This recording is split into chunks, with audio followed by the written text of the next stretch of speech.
I'm Dream Queen. You're in the cab on the road with me. And I got in the studio, Travis Stroope. We've met in Madrid, where we both live, New Mexico. We do similar work We in do town. similar work. You know, your spirit really shines through your art as a wood carver. And I was on the show a couple weeks ago talking about Kahlil Gibran on houses. And I was looking out the window at your beautiful wood carvings and Gibran talking about the spirit that lives in our houses, and I related it to the soul in the wood. I'm like, how's a house alive, man? How's that wood alive to you? You know, you bring animals and mythical creatures and, you know, beings to life. It's not uncommon in New Mexico, and the description of housing and, you know, the vision of how the perfect atmosphere or environment might be by Kahlil Gibran and his works is interesting because I see a lot of it in New Mexico architecture, earth, wood, you know, you pay attention to which side the sun is on. You take account of where the wind is blowing. There's like ways of living in this housing, like airing it out in the morning so that it's cool all day, like things that people don't really experience in other types of housing, where it's like a living, breathing thing. Last night, for example, the sounds that this house makes as it's breathing around me, the pressure changes and the weather. And Bad DJ, she's one of the carpenters that I learned to work with wood with, and she's like, you gotta keep in mind that this is still going to do things. Wood is alive, you know. It is. Yeah. Some of my pieces don't sell until they've weathered for 2 or 3 years, and they get that very special, perfect look, and it's kind of magical to watch. But so are people, and so are the houses. I mean, people come out here and they're like, how can people live in this environment? You know what I mean? Some of them, when they're taking their pictures.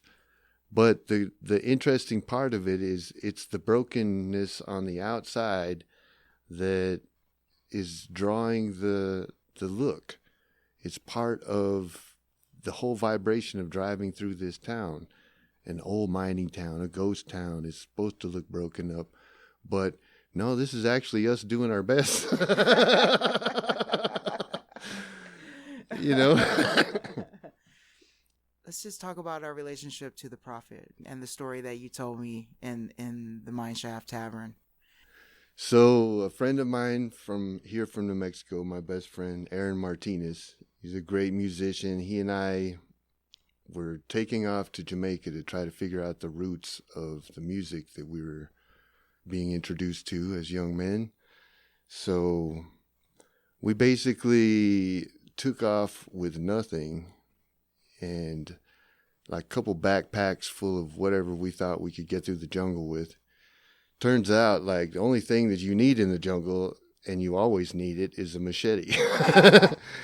But my ex filled her backpack full of books, and I had to carry a lot of those books a lot of the time and was feeling a way about those books. And I get there and I realize that everyone there reads, like super high literacy rate, but they're just going into town and getting old boxes of books from wherever, and it's like cheesy romance novels. It doesn't even matter. It just, people are reading there at the time in the 90s. This was like 91. Yeah, so we get to the village, and of course, after getting a spot and getting established, first order of business was for the kids to go through the backpacks and everyone find out what the heck you brought, because the thing about living on an island is that's the only thing that really comes through. Like, it's a big deal when a ship lands and unloads, and you know, it's Walkmans. It's like all this, you know, news from the outside world and vibrations. And the prophet, he's looking for his ship is about to take him away. And I talk a lot about immigration and how people who are isolated in these places, how important the traveler is, and our approach today to a traveler or an immigrant. Being able to share music, share stories, really get into some of the rich history of the word of mouth that passes from generation to generation about all of the things that make us who we are. So anyways, the book comes out of the backpack, and, you know, a couple people were looking at it, passing it around, and this old elder of the village, he took a look at it, and he was like, give me 5 minutes with this book. He took off, rounded up everyone who was left over, and the village was Middlesex, which is sort of in the mountains from the grill, real small, maybe 30, 40 people there. And the landlady of the whole place is this 99-year-old lady called Miss Penn. She was given the land as reparations. And so I was paying $20 a year, basically, for an acre of land that had like an old broken down house that could maybe be fixed, or enough fruit trees to keep me going. So anyways, he comes back with the book, a bunch more people, stands on a log and starts reading it out loud. And before he gets too far into it, he just starts weeping.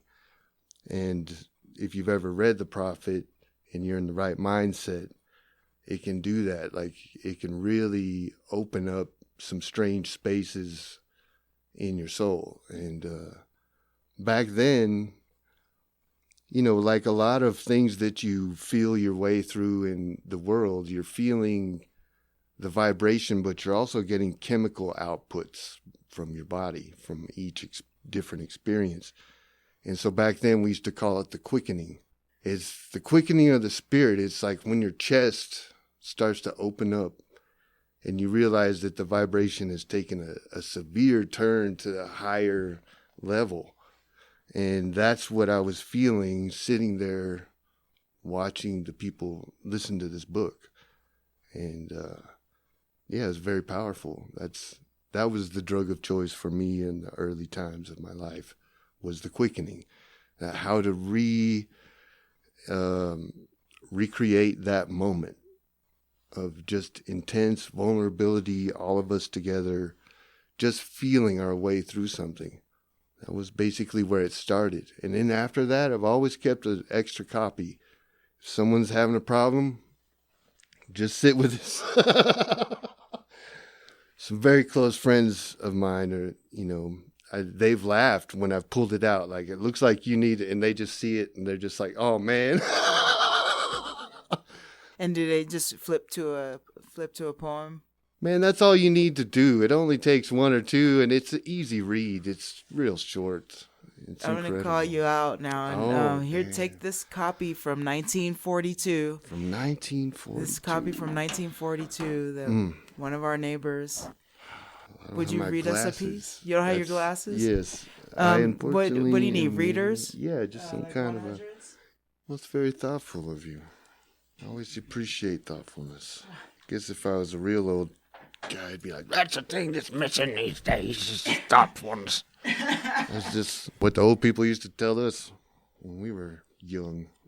It's the day lived all over again, just like that same thing. Finding myself on the other side, but trying not to go in the same directions as before. And everybody hates that.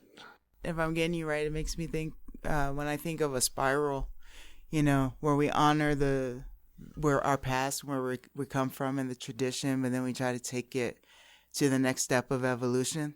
Yes. And this often happens with spiritual beings in New Mexico. For me, the synchronicities are off the hook. Like, usually I'll have a conversation with somebody, and then if there's a reference, or if I need to pull an animal card, or if there's some kind of a thing going on next, it will almost completely mirror what happened before. And those synchronicities are out of the ether, you know, and I'm really appreciative of them because they have affirmed me of my ability to see through the veil or be on either side, maybe. You know what I mean? At the crossroads of the veil. I have a similar attachment to verification. Yes. I'm going to call it that. It just occurred to me as you were talking to associate it with the decolonization of my own mind and allowing myself to remember and trust my intuition and connection to the collective in a healthy and healing way. When colonizers take over and begin their assault of ownership, they rob people of their connection to their own spirit, to their own history, to the land. So when we have these synchronous moments, and it's like, yes, it's true. We are more than these brick walls. Like, I know a thing, and when I feel it in my gut, no oppressive person can tell me. It's just one more. It's like just having a parent tell you, hey, good job. Like, the universe is that parent. Sometimes the moments almost seem unbelievable, miraculous, like just out of the blue. And, just like everything, we want more of what we think is lovely. But that's not actually how it works either. The topic we had earlier on paradox. And just like the poem Joy and Sorrow, for instance, or thinking about how my own hardships have given me the strength to hold more empathy and compassion, and it's the paradox. But I'm going to read this passage just because I read the first section and I was already laughing. And a man said, "Speak to us of self-knowledge." And he answered, saying, "Your hearts know in silence."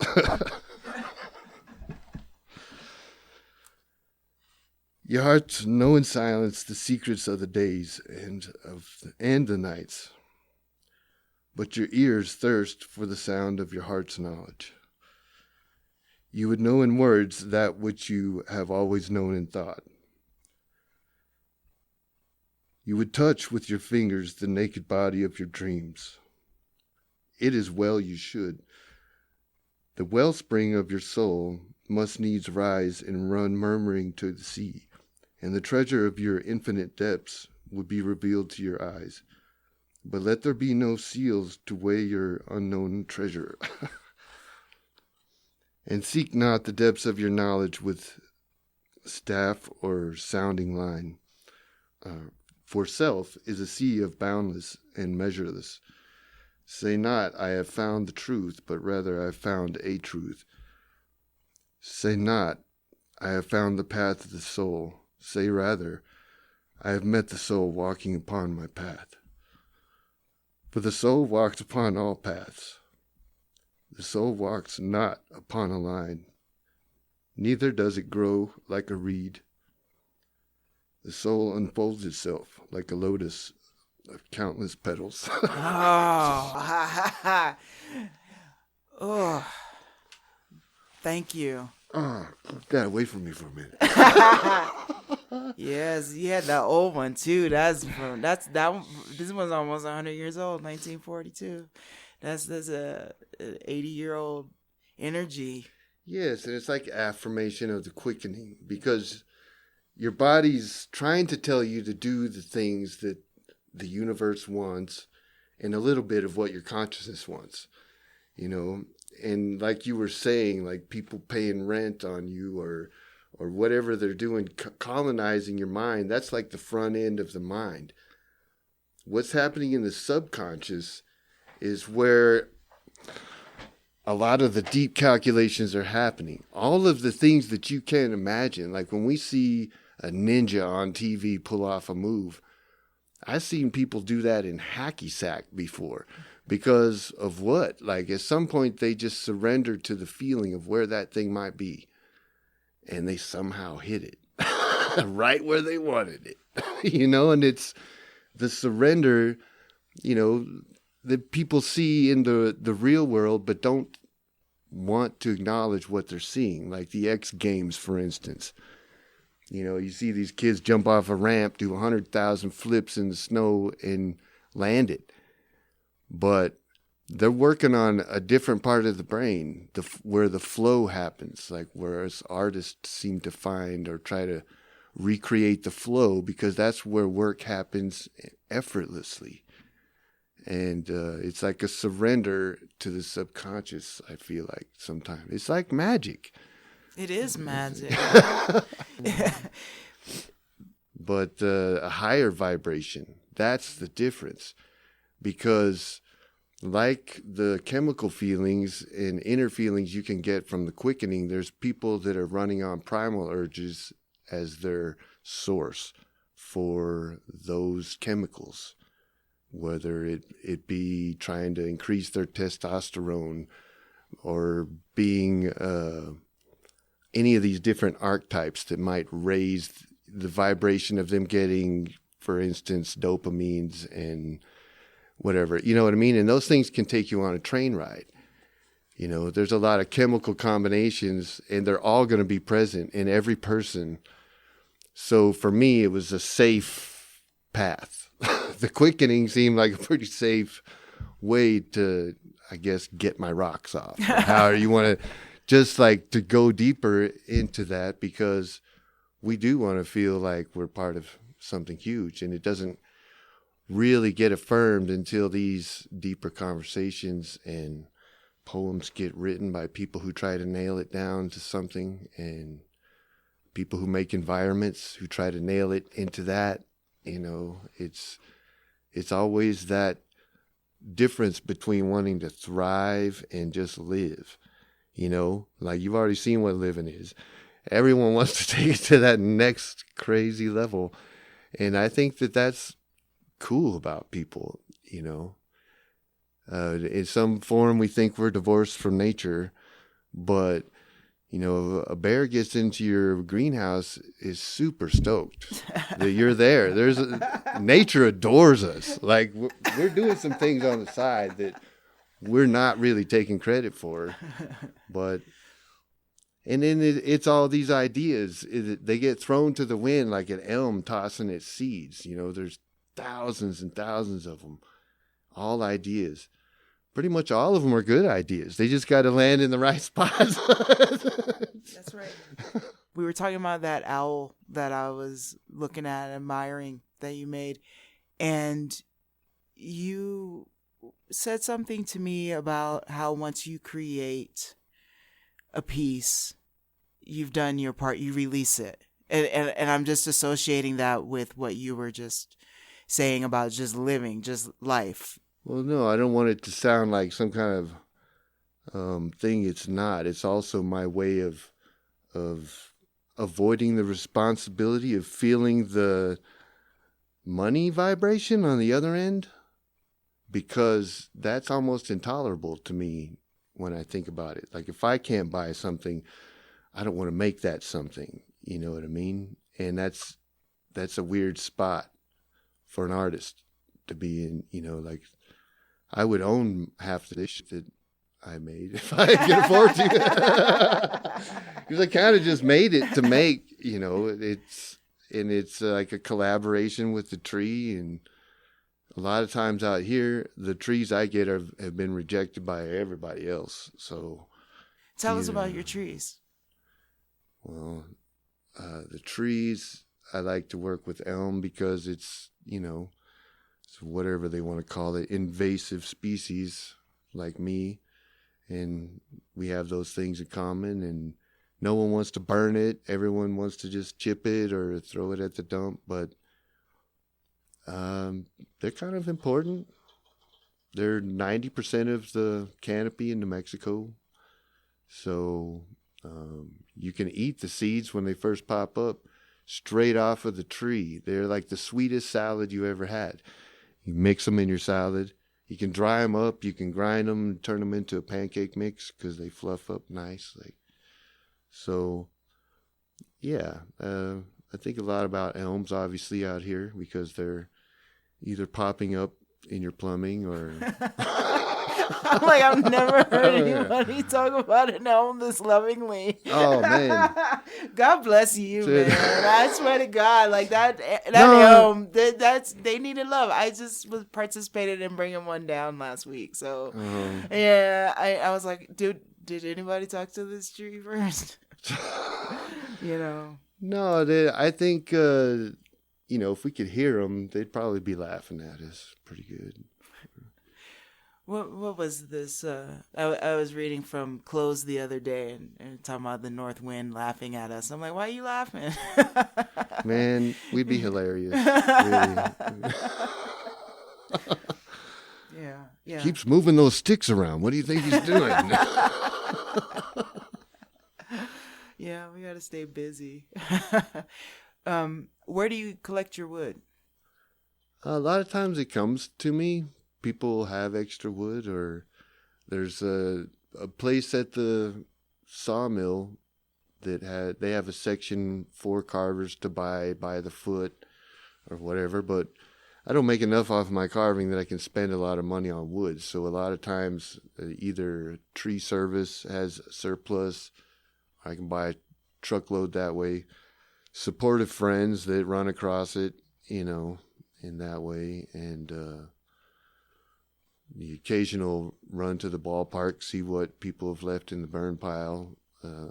Like I said, elm is not preferable to burn because of the smell. So, Kahlil Gibran said, "Trees are the poems the earth writes to the sky."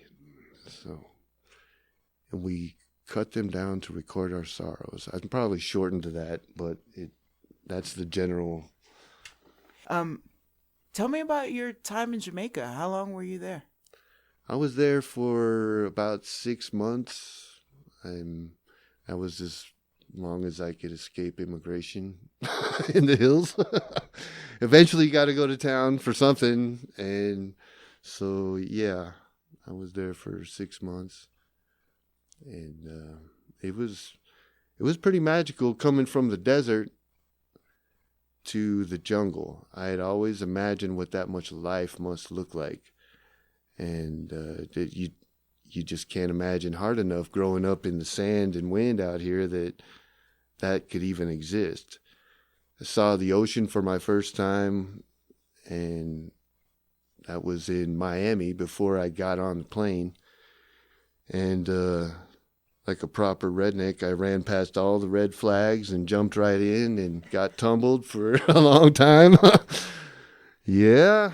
And the second time in the ocean was Negril. Was able to wade out in the beautiful blue Bahama waters, and almost a quarter mile from the beach, I was standing up to my waist looking at sea creatures, and then got chased out by a tiger shark. And so that went as I had imagined, being a desert dweller who had seen Jaws. I'd always thought that was going to happen. And it did.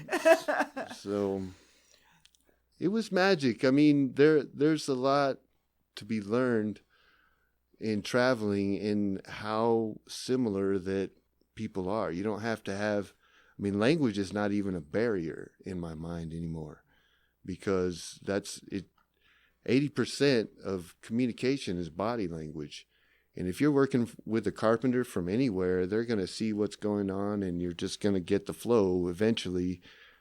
And so obviously they speak some English in Jamaica, but it's fast and furious and mixed and all of that. So, but I tried some cane farming for a minute. I had my ass handed to me, and which was an important part of my upbringing, like in the redneck world, you're just supposed to lean into everything that kicks your ass. So I appreciated that. And yeah, they appreciated watching it happen. So it's a trip, man. I'm looking at you, man. You don't look like a redneck to me. I'm like, that's a brown man right there. And they're like, no, yeah. Travis is white. I'm like, no, he not. Well, yeah, that's what the redneck said too. But Like, quit standing over here by us too close. What's going on? No, there's a vibration with that I appreciate. But growing up in the South, it's hard to get around the fact that, religion is just pushing people away from the spirit, pushing people away from the Creator, from Mother Earth, from everything that should make sense. And the only way I had to unravel that was to just go and talk about it with people that I could hear through the music were catching on to something that everyone was missing. And I needed to go and experience a little bit of that. And also see how someone could pull off as a group, a faction like that, and then still divide into 12 other groups. It was like that personality thing that happens. Wherever we go, there we are, And so there's like all different types. But like I said earlier, back then, it was a lot about reading and books. And for me, the coffee culture and whatnot had a lot to do with it. So if you never heard of Blue Mountain Coffee, it's one of the best. And, So what was coffee culture like? Well, down there, people were interested in, for instance, like the Ethiopian coffee ceremony. They're trying to connect to roots, you know what I mean? And that means roasting the beans and spending the time together to get it happening. And it's a certain preparation that is what makes me think of like how we try to understand each other in religion. Like you and I bringing our pipes together and having them sit. This reminds me almost of a tea party type of thing, or that extra preparation you might do. Like smoking chalice, there is a preparation because you take your bowl and you take your piece of nutmeg and you cut lines in the side of it. And that nutmeg goes into the bottom, the nut. And that's your filter for the chalice. And you'll know when you hit the nutmeg that the herb is smoked. And then the way the chalice smokes, you're going to smoke like a quarter of weed all in one hit. Once Is it big? Which a lot of times it's a calabash or, like a large coconut shell type setup. Dang, like a whole coconut? Like a coconut shell? Yeah. So, and it'd be a hose to that, and, you just get it going really hot till the top of that thing is red, and then take a huge hit. And it was pretty incredible. It was like taking communion. That's how they saw it. This is our breaking of the bread, basically. So. Wow. So how welcoming it sounds like people were to you. Some, yes. Yeah. I mean, extreme poverty is there too, and tourists are low-hanging fruit. So you have to keep your eye open. But, coming from New Mexico, that was second nature. So. Where'd you grow up? Born in Lovington, grew up in Carlsbad. Eventually made it to Albuquerque after college. Went 1 year for theater design, sound engineering, lighting, sets, and then went into a work program with the college where I was working with the union in El Paso. So we did road shows. I worked the tours like Guns N' Roses, Metallica, high steel rigging. So back then I was making $27.50, which seems like today you have to beg for. Yeah. But it was pretty good work and got me out into the world, out of the bubble that the South tries to create, or that we all try to create in various ways, besides just bubbles that I create. But creating bubbles is literally kind of what we do. It's like we look for patterns, and then we try to generalize. And then we go down that road of thinking we know something, only to find out as soon as you start to know something, what you're starting to know is that you can't know anything about that thing. Yeah, and don't let somebody try to bust your bubble. Yeah. They got to pop on its own. Yeah, and try to stay in the moment. Chase the bubble. Play with the bubble. Do something. Quit trying to avoid the bubble. I gave up trying to avoid your bubbles. I was like, what is he doing? How long is this going to last? How long have you been doing those bubbles out there? It seemed like forever. Off and on for years, I've done it as like cheap therapy. It's like stemming, you know what I mean? When you've got a bunch of apes around you trying to pull some alpha fish and you pull out a bunch of bubbles, it really just changes the atmosphere. You know, it's like they're 3 years old again and everything's okay. But, you know,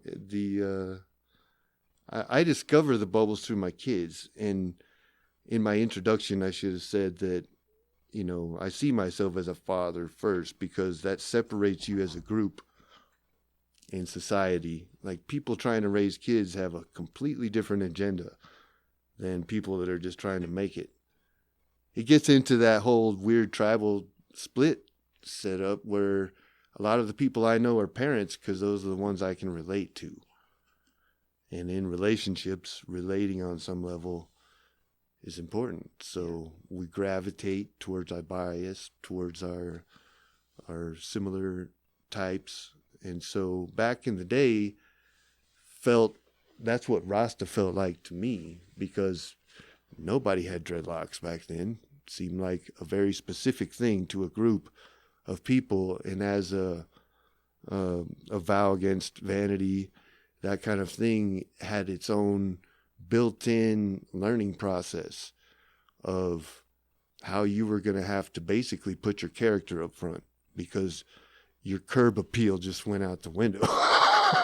You know? So what do you mean on the side of not having locks? What's the vanity indicator? Was no more cutting or combing of the hair, basically. Right. And it's, you know, worldwide. That's what ends up happening, is you're carrying locks at that point. But, and I mean, because I just want to clarify for people who are listening, and also for myself, you know, being a queer Black woman, I never really found a place in Rasta. Understood. However, this is still my family and my heritage and my people. And there's so much of it that I could really be into, the ITAL, all of it, except the part about, you know. I dig that fully. There's music that I've had to cancel just because I revisited and been like, how is it that I missed that vibration? But it's also how I've changed too, to like really be hypersensitive to it now. And, you know, there's a lot of things in the world we can just brush by just because it's easy to not focus in. But that's an important one, because, you know, a lot of Rastas would try to have this reasoning about, well, if it doesn't apply to nature, it doesn't apply, you know, to reasoning of any kind. But then they would try to say, and as far as gays go, and you're like, wait a minute, you know, what are you talking about? This doesn't involve nature. This is part of nature, just like everything else. And because you don't choose to see it that way, you need a group to kick down on. That's the one you're going to choose. You're playing their game. That's it. And the thing of it is, you know, at growing herb, half your job is looking for hermaphrodites. What's going on? What's going on right there in your freaking face? You know, come on now. That's nature trying to outwit me as a farmer. You know what I mean? I'm trying not to make seeds, and those plants are like, no, we already have a plan B. You know, and that plan B has always been there. It was never, you know, not part of the plan. So acting like somebody's not part of the plan is like saying the creator doesn't even exist. And I believe the LGBT community adds a lot of flavor in my life that would be absent and missing if it wasn't there.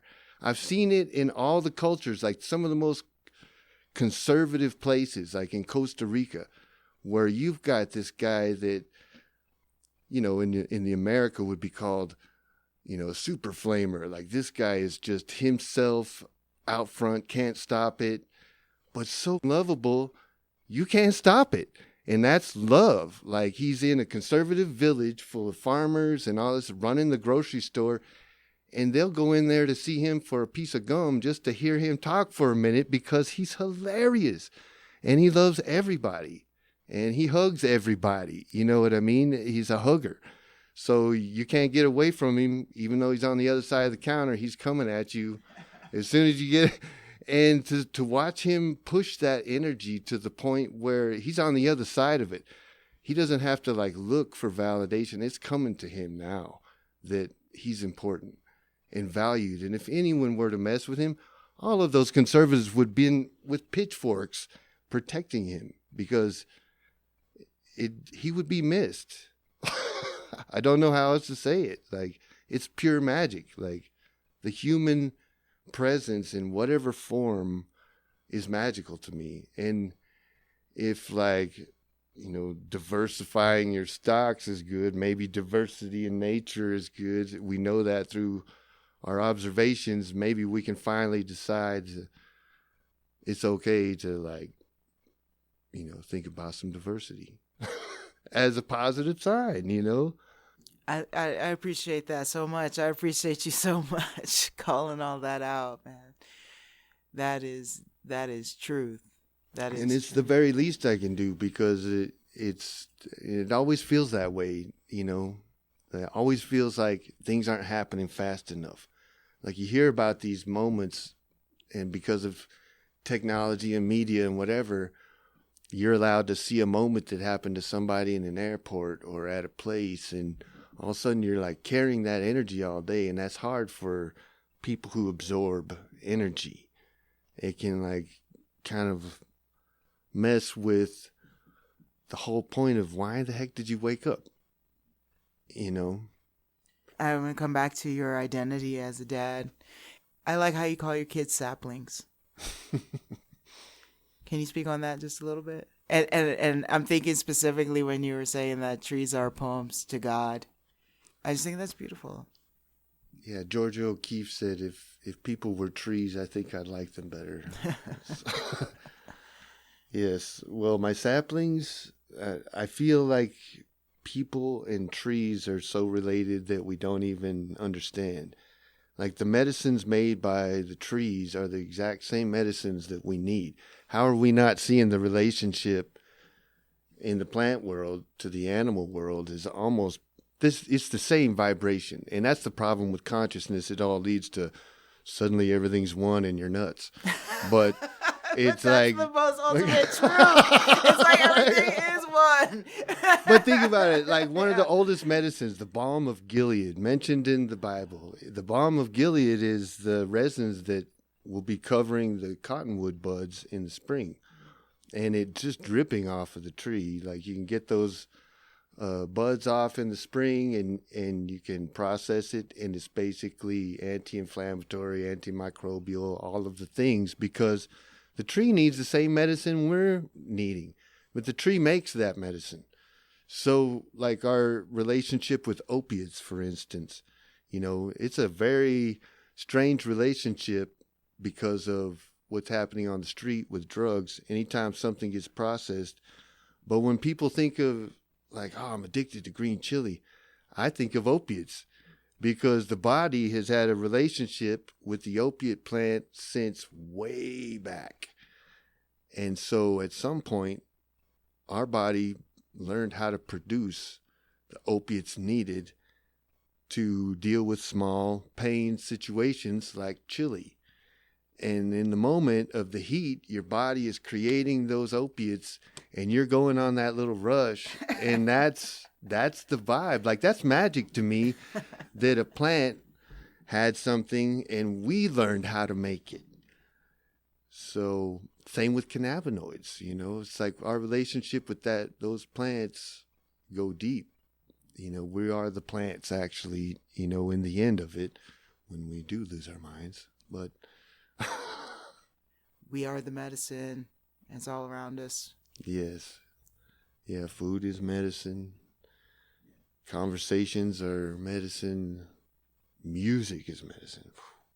Yes, when you said Balm of Gilead, the past couple of days I woke up with that song in my head. There is a balm in Gilead to heal the sin-sick soul, to make the wounded whole. Sweet Honey in the Rock does a good version of that, and so does Nina Simone.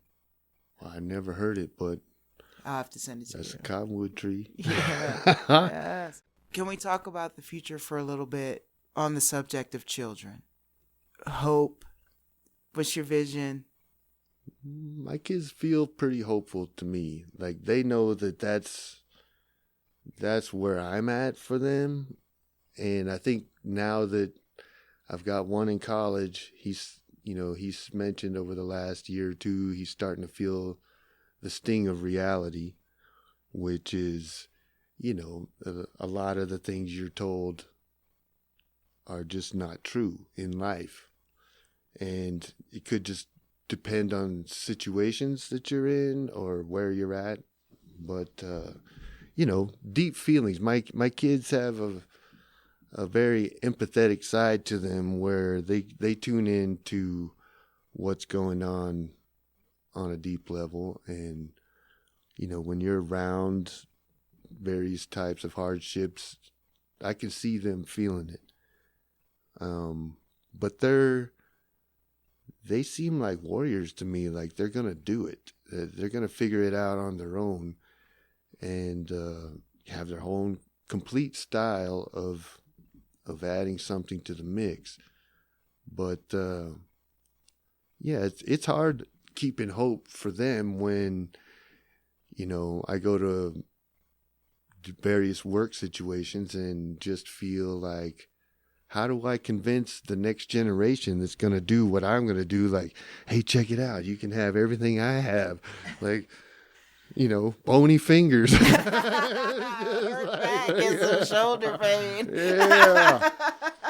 Because this is what happens. Like, I find myself in that door position. Like my name, for instance, Travis, means at the crossroads. That's where I feel like I'm at all times, where I'm like, okay, as a manager, can I truly convince this next person that what I'm going to ask them to do is a good idea for them to do for some reason? Like maybe there's a grander purpose to it, like try to create some delusional world in your mind where you're like, I'm doing this for the greater good somehow because we need to do this together. But I have a hard time making that argument to other adults.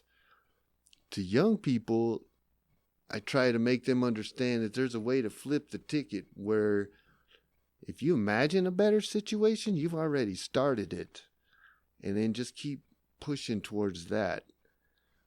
And try to forget about how we've done it. Because the more you quit paying attention to us old people chirping at you about how things need to be done or what's wrong with you, imagine something completely different. There's no rule that says that we have to be part of what you're going to do next because we own no stake in the future. None. What is it? That you could fire an arrow. Your child is like I know the poem you're looking for. She's flipping through the book. By the way, listen to those 10 million listeners out there. Yeah, that's right. I need to borrow those readers back for a second. And we're sharing one pair of glasses. The next generation. Speaking of, I need to get one of those little neck chains and just hang it. But what I really popped into my head was, for their souls dwell in the house of tomorrow, which you cannot visit, not even in your dreams. That's the one where it's like, we have no concept of the world that they're building. No, we don't need it either. That's not our business. It's not our business. I get a lot of joy hanging out with Michael. I don't know if you met him. Yes. But he's got good energy. And you have to be careful. I don't know if you know about like the MTBJ system, the whole breakdown of the different personality types and whatever. Human design. Is that the one? No, it's like INFJ. The INFJ thing. That kind of, yeah. Well, it's people who mirror automatically. And I do the same thing, and we've called each other out on that before, like how you just fit in anywhere you go. somehow you just seem to like vibrationally find your way there, but it's not necessarily truthful, in that suddenly you may say something and they're like, wait, we thought you were like with us and this, and like, no, I was next to you, you know? And so I enjoy his energy in that we have these deep conversations, you know, and he's very interested in these old books and whatnot. And I feel like hitting him with some of that knowledge earlier is exciting to me because it's like an investment. And I see that with my kids too, who are now like friends with him and closer to his age group, and helps me to learn, because there's a lot to be learned just by observing the energy. Like, how long can you hold that energy? Because as long as you can hold that energy, you're going to attract the right vibrations to you. Whatever you can think of will start manifesting.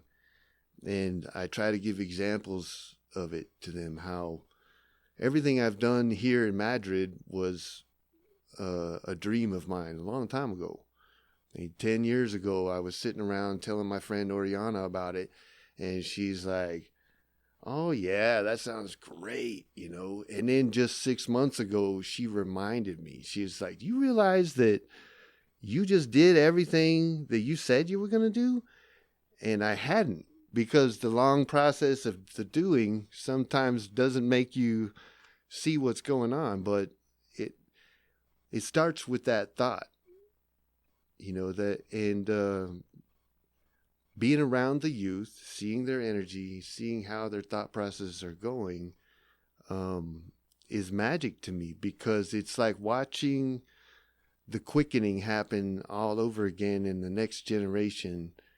And that's the glow that I think that every generation tries to leave behind. That's why we write books. That's why we try to record everything. But no matter how hard we try, like, we get wiped out by fire, you know. I mean, and all that's gone. Car window busted, computer gone. We know it's not gone because it's the awakened knowledge, you know, and it sleeps somewhere. It sleeps in the rabbits. It sleeps in the worms. It sleeps it sleeps everywhere, that knowledge. The things that we can observe people doing can be observed in nature happening, you know. And I've tried to show my kids before what it is that I can never explain. And there was a moment where we pulled over during a big questioning of like, well, what do you think it's all about moment, you know? And there was a little girl playing under a giant old elm tree. And this elm tree was really tall, maybe 3-4 foot in diameter at the bottom, had a branch hanging down just low enough with all the leaves stripped off of it except for one at the very tip. And this girl, for, I don't know, 20, 30 minutes that I was sitting there waiting, was walking back and forth, letting that thing touch her forehead. And I explained to them, like, whatever's happening right there is the most important thing to learn from in this entire city we're sitting in right now. She is in the moment, in her primal impression of the universe. And there's nothing more magical than the ability to be in the moment. It doesn't matter what you're doing. Are you being? You know, I mean, poets have tried to nail it down to paper. Carpenters have tried to carve it into poles. There's no recording of it that is going to do it justice. And that's why we're sitting here talking about it, recording it, because you just can't stop the search for the magic and the raising of the vibration. We can imagine a vibration so high that we don't need to communicate with words, for instance. We can imagine it because we can travel to other places and see it. Because you're going to be sitting there saying nothing while everyone's talking to you. And all that magic's still going to be there. Because you're going to feel the love. You're going to see it through the oldest communication, the body language. Our body language communication, not different than dogs, cats, everything that we deal with, you know. So yeah, as a culture, I think like for males, the whole alpha male thing, that whole thing, it just doesn't work. And within every broken system is built in its own doom. And I think that's kind of what we're watching now, is that nobody's watching them anymore. And it's like you just stole the power of the alpha when they're not the center of attention anymore. And that goes back to the weird primal order of things. But I think, like for men, the next level is when you're able to control your basic impulses. I mean, we're trying to relate to women, for instance, right now, and it's a whole new world that I find fascinating. And I've tried to like watch my young sons, grow up in it and see how they develop their relationship with women. But I think it's one of the most important issues, because if we don't understand paradox as a rule and a law, and that everything we are seeing is all equally important, then we're never going to get to that higher vibration. It's just like there's no apology without reparations and work behind it. Otherwise, that doesn't mean anything. And I feel like for years, a lot of people get frustrated because you do a lot of talking about the things you want, but you just don't quite know how to do the things you want. Even though you're already doing it, you just can't seem to affirm yourself that it's happening, but it's happening within what you can reach. And one of the most important things that I could pass on to my kids is the power of understanding the chemicals of the body. Who's driving this ship? Really, you know what I mean? Most of the DNA found within the human structure is not human. So if you take that into account, there's bacteria and these other things they also control the chemical outputs for their own benefit. Like scientific experiment trying to drown rats or whatever kind of dumb dish they do in science labs. Sounds terrible, but they pumped a rat full of probiotics and it wouldn't drown because the probiotics is trying to save itself. And so it's sending brain signals to make the rat realize that it can float instead of just panicking. And so when you think of it like that, you're like, oh, wait a minute, we're like out there farming sugar like crazy. Like, who's driving this ship? Some kind of yeast bacteria? Like, I want yogurt now. I'm like, give me that probiotics. But the chemicals drive us. And I saw it earlier, and that's what I chose, like the quickening, for instance, like talking about that and the chemical rush that you get from it.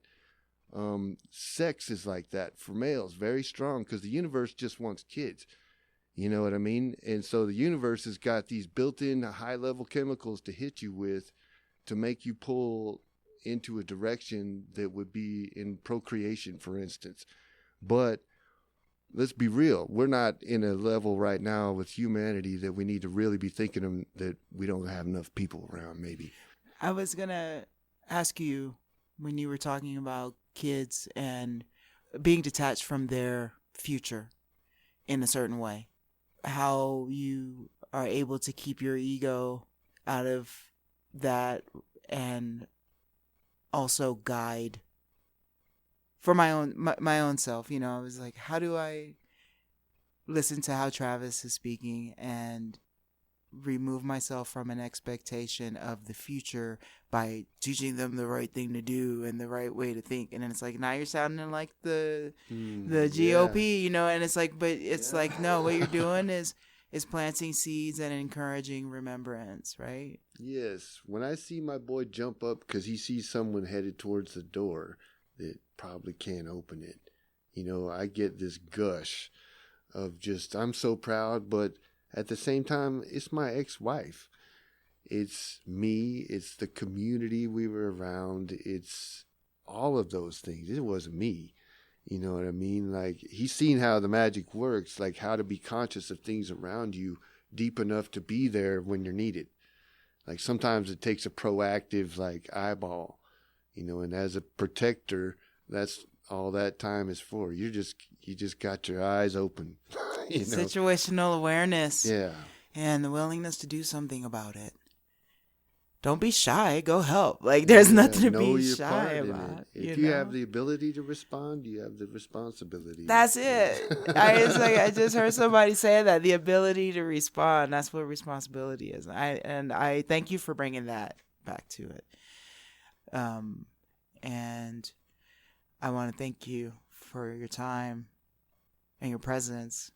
Much thanks. I'm honored. Travis Stroope, Reasoning with me. I'm Dream Queen, and you've been in the cab on the road with us. The book club next week, if it's going to go the way that we have things planned, we're going to talk about teaching. A teacher said, speak to us of teaching. And we just got some lessons there from our buddy Travis. Thanks, y'all. Thank you, Travis. In the Cab Radio is produced by Jada White, a.k.a. Dream Queen.